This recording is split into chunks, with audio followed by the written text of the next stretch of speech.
കഴിവതും എല്ലാവരും 50 നോമ്പ് എടുക്കണേ. ട്രഡീഷണലായിട്ട് നമ്മൾ മത്സ്യവും മാംസവും ഒക്കെ ഉപേക്ഷിച്ച് നോമ്പെടുക്കാറുണ്ട്. അങ്ങനെ എടുക്കാൻ കഴിയുന്ന എല്ലാവരും ആ ട്രഡീഷണൽ നോമ്പ് തന്നെ എടുക്കണം.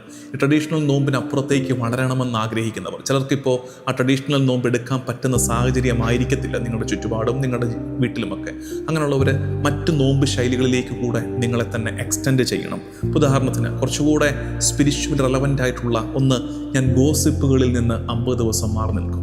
എൻ്റെ വായിൽ നിന്ന് പരദൂഷണം വീടില്ല എന്ന് മാത്രമല്ല, അത്തരം സംസാരത്തിൻ്റെ ഇടങ്ങളിൽ നിന്ന് ഞാൻ മാറിക്കളയും. നല്ല ഒരു നോമ്പാണ്, നിങ്ങളുടെ വിശുദ്ധിയെ ഉയർത്തുന്ന നോമ്പാണത്.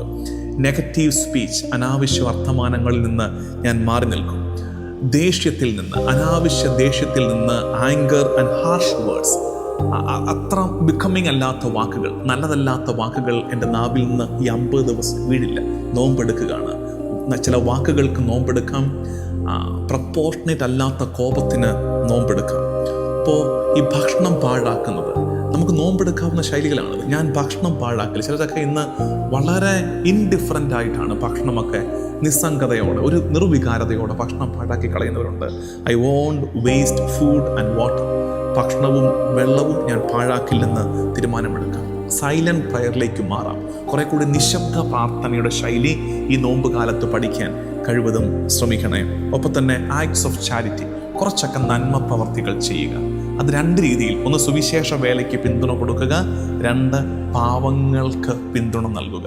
കർത്താവിൻ്റെ സഭയ്ക്കും സുവിശേഷത്തിനും പാവങ്ങൾക്കും പിന്തുണ കൊടുക്കാൻ ഈ നോമ്പ് കാലം നിങ്ങളിലും ഒരു പ്രേരണ ഉണ്ടാകട്ടെ എന്ന് പ്രാർത്ഥിക്കാം.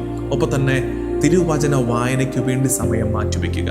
സാധിക്കുന്നവർ നിങ്ങളുടെ സാഹചര്യം അനുവദിക്കുമെങ്കിൽ എല്ലാ ദിവസവും പരിശുദ്ധ കുർബാന അർപ്പിക്കുക. ഇനിയുള്ള 50 ദിവസം സന്ധ്യാപ്രാർത്ഥന കുടുംബങ്ങളിൽ മുടക്കാതിരിക്കുക. ഇങ്ങനെ കൊച്ചു കൊച്ചു കാര്യങ്ങളിലൂടെ ഒരു പുതിയ ശൈലി നമുക്ക് ബിൽഡ് ചെയ്യാൻ ശ്രമിക്കാം. പ്രിയമുള്ളവരെ, ബ്രോക്കൺ റിലേഷൻഷിപ്സ്, അറ്റുപോയ ബന്ധങ്ങളെ മുറിവുണക്കിയെടുക്കാൻ, മുറികൂട്ടിയെടുക്കുവാൻ ഉള്ളൊരു ശ്രമം ഈ ദിവസങ്ങളിൽ നമുക്ക് നടത്താം. അങ്ങനെ പല രീതിയിൽ നമുക്ക് ഈ നോമ്പ് അർത്ഥവത്താക്കാം. നമുക്ക് പ്രാർത്ഥിക്കാം. കർത്താവും ദൈവവുമായ ഈശോ മിശിഹായേ, ഇന്ന് വിഭൂതി തിങ്കളാഴ്ച ഞങ്ങളുടെ നെറ്റിയിൽ ഞങ്ങൾ വരച്ചിട്ട വിശുദ്ധ കുരിശിൻ്റെ അടയാളം ഞങ്ങളുടെ ജീവിതം മുഴുവൻ പടരുവാനും സ്ലീവായുടെ ചൈതന്യത്തിൽ ജീവിക്കുവാനും സ്ലീവായിൽ നിന്ന് പുറപ്പെടുന്ന രക്ഷ അനുഭവിക്കുവാനും ഈ നാളുകളിൽ ഞങ്ങൾ നീ ഒരുക്കണമേ. നമ്മുടെ കർത്താവ് ഈശോ മിശിഹായുടെ കൃപയും പിതാവായ ദൈവത്തിൻ്റെ സ്നേഹവും പരിശുദ്ധാത്മാവിൻ്റെ സഹവാസവും എന്നും എല്ലാ കാലവും കൂടെ ഉണ്ടായിരിക്കട്ടെ, ഇപ്പോഴും എപ്പോഴും എന്നേക്കും. ആമേൻ.